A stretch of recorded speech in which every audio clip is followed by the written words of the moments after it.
Why ancient humans slept twice every night, and why we stopped. 2:17 in the morning. Your eyes fly awake. The house is silent, and one thought enters your mind. Great, tomorrow's shot. But a few hundred years ago, that very moment might have been quite common. Many looked for a first sleep, a tranquil interval of awakening, and then a second slumber. That beat was displaced by three causes. The last one didn't touch the dark. It changed the meaning of awakening, and that transition may steal more sleep than the awakening itself. Imagine a home without electricity. A few hours after dark, people go to bed. They sleep for a few hours and wake up about midnight. They might stay up for an hour and then go back to sleep till morning. The timing was off.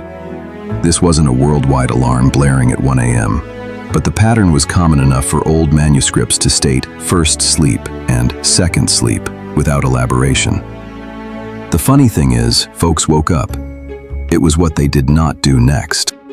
You've heard that if you wake up in the middle of the night, you are a lousy sleeper. History, however, says otherwise.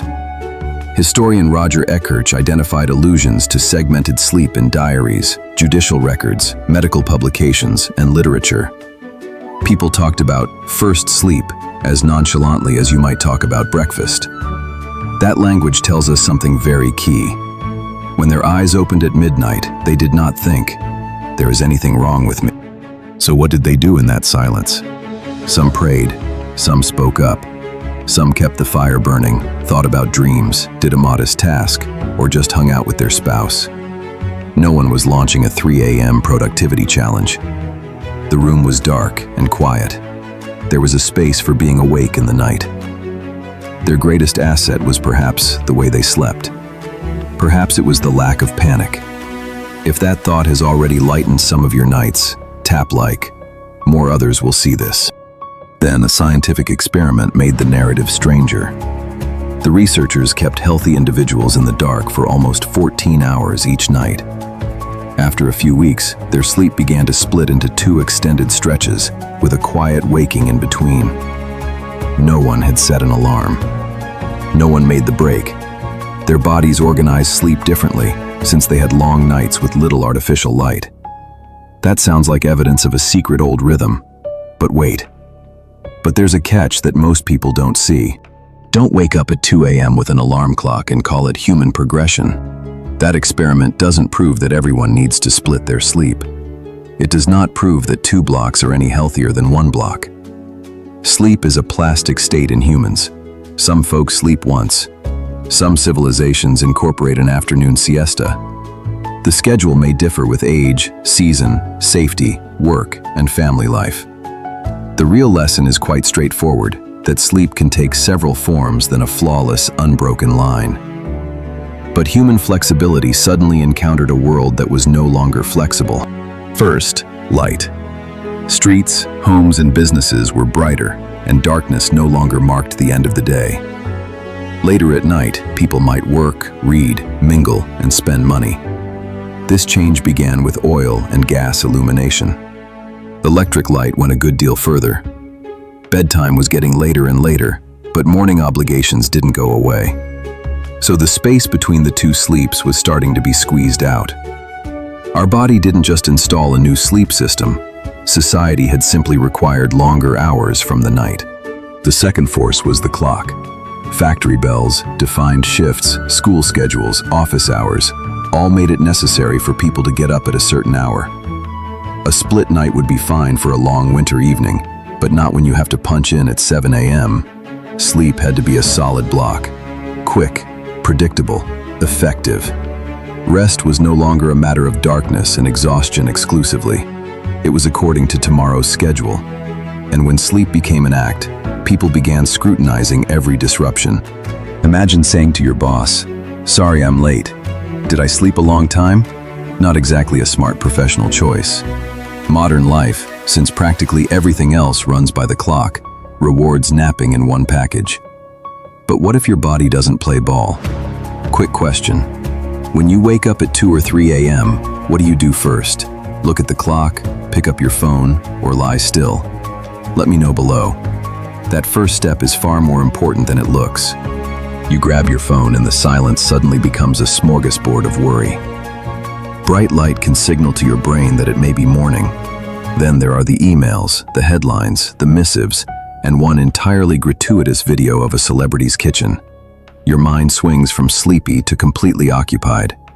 Modern heating, coffee, and indoor lights further mask the natural cues that once dictated the night.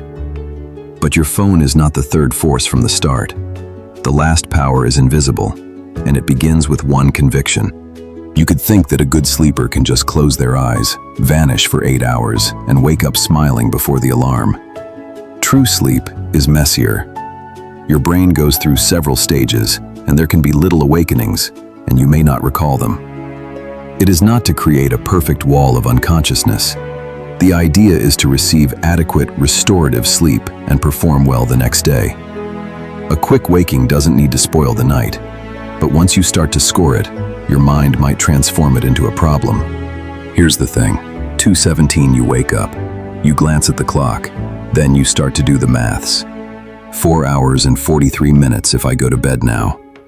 And then you anticipate tomorrow's meeting, the commute to work, and how awful you'll feel. Your heart quickens, your body gets sharp. Now you are attempting to force sleep, which is a bit like trying to push yourself to laugh.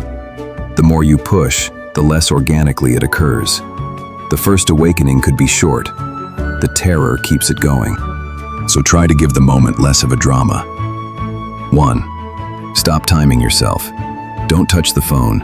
Dim the lights. Relax your body and don't expect fast benefits. If you are still awake, a peaceful, dull task may help until sleepiness returns. But history is not a medical diagnosis. If you find yourself waking up gasping or with discomfort or exhaustion during the day, or if you're struggling night after night, speak to a healthcare expert. Sometimes an awakening is secure. Sometimes it's a signal to keep an eye on. But the main twist is, there has never been a single sleep pattern common to all human societies. When researchers studied 3 present-day pre-industrial cultures, they discovered that extended awakenings at midnight were uncommon. Those societies tended to sleep in one major block of evening. Thus, fragmented sleep is influenced by culture, temperature, season, and the extended winter darkness, rather than a single ancestral environment. Your brain didn't come with one default configuration. It comes with the power to change. Now we can close the loop. The first force illuminated the nights. The second forced sleep on a clock-controlled schedule. And the third, that excellent sleep has to be picture perfect.